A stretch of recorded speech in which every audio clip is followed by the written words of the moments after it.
Quand il commence à exposer, il est identifié comme un peintre différent parce qu'il peint avec des couleurs sombres. C'est une œuvre très spontanée, très directe. Ce qui l'intéresse dans le noir, c'est que si vous mettez du noir à côté du blanc, le blanc surgit de façon différente. De ces peintures émane une lumière.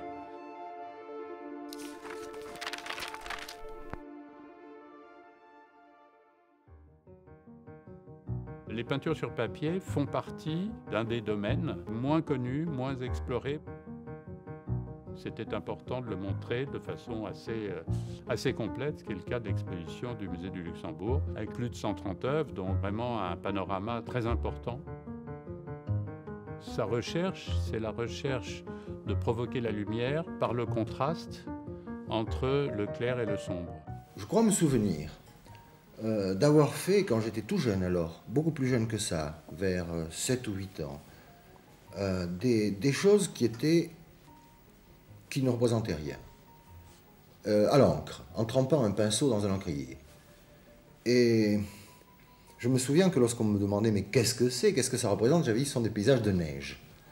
Alors que, évidemment, il y avait du blanc, mais avec un encrier, un encrier d'encre noire et un pinceau, c'est pas précisément des paysages de neige qu'on peut faire. Peindre la neige par le contraste entre le noir et le blanc est quelque chose qui annonce ou anticipe une démarche qu'on va retrouver dans sa peinture. Il y a d'ailleurs des œuvres dans cette exposition où il y a une barre noire sur un fond blanc ou deux barres noires sur un fond blanc qui peuvent rappeler, évoquer ce que pouvaient être ces dessins d'enfants.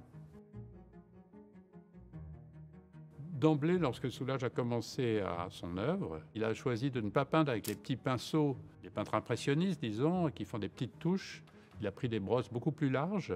La majorité des œuvres de Soulages sont peintes à plat, au sol. Sa technique n'est pas de peindre devant lui, sur un chevalet. Il a inventé son propre style à travers, en effet, des supports, des outils, des matériaux qui étaient plutôt ceux des artisans.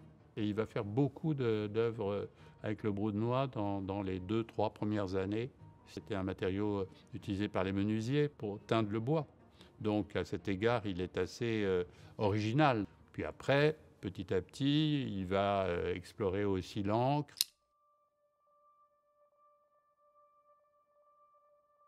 Donc là, on est en 1963. Cette œuvre est très spectaculaire, inhabituelle, parce qu'en général, les papiers sont beaucoup plus petits. Il travaille avec l'encre, avec des grandes traces qui couvrent la surface et dont on voit le résultat avec des grandes brosses, ces petites fenêtres de gris ou de blanc. Un gris d'ailleurs qui est le résultat de ce qu'on appelle des lavis, c'est-à-dire de l'encre qui a été mélangée à l'eau, qui crée la présence, je dirais, lumineuse dans cette grande masse noire, avec une partie en bas de la peinture qui reste une surface non travaillée, c'est-à-dire c'est vraiment le fond du papier resté tel quel.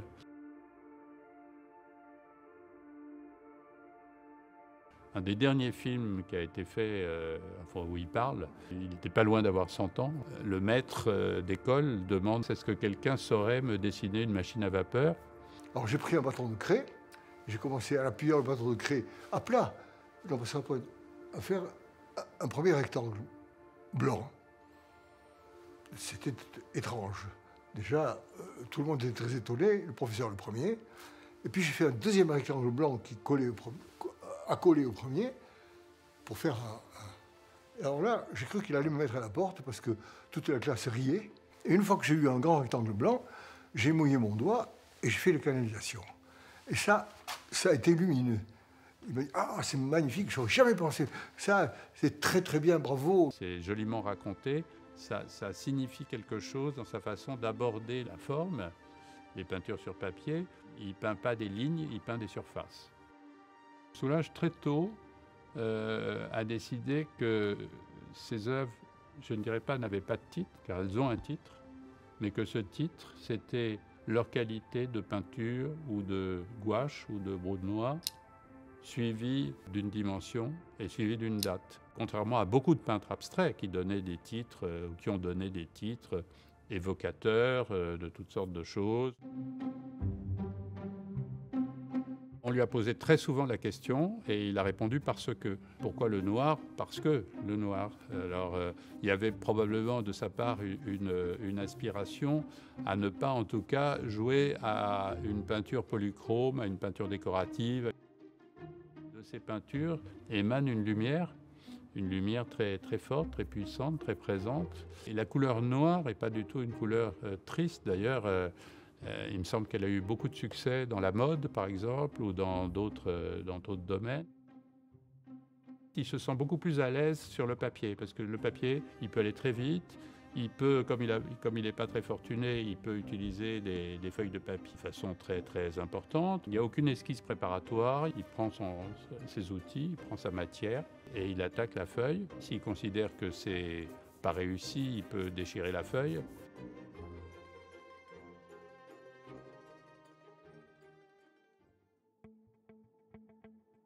Donc là, on est tout à fait à la fin des années 1970, 78 ou peut-être l'année d'avant, 77. Il ne fait que des papiers, il ne fait plus de toile pendant quelque temps. Il travaille avec des formes beaucoup plus géométriques, très radicales, une sorte en effet d'évidence dans la construction, une grande poutre verticale, une grande poutre horizontale et puis la couleur ici qui est la couleur bleue. On sent à quel point il maîtrise sa façon de peindre. Ce qui est intéressant, c'est qu'on est à la veille d'un changement assez radical dans son œuvre, puisque en 1979, il va entamer une nouvelle période de son œuvre peinte sur toile, qu'il appellera l'outre noir, où il travaille avec une seule couleur noire, un seul pigment, et où il travaille avec la matière, l'épaisseur de la matière, et donc il fait surgir la couleur par ces épaisseurs de matière.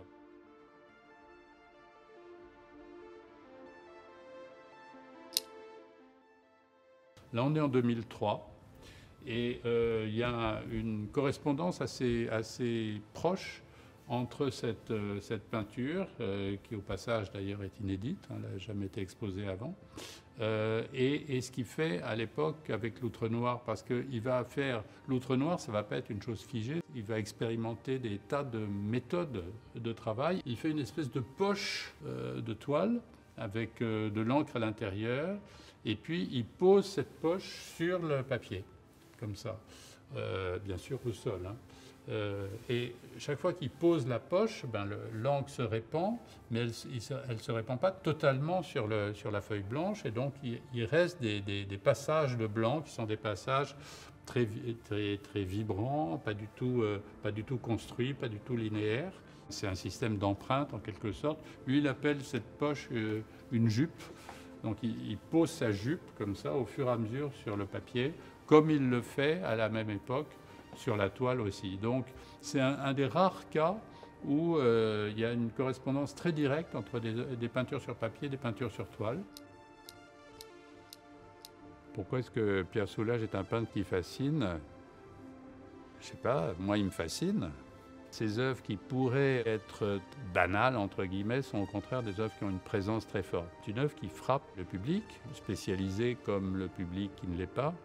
Et je pense que ça veut dire que c'est de la très grande peinture, tout simplement.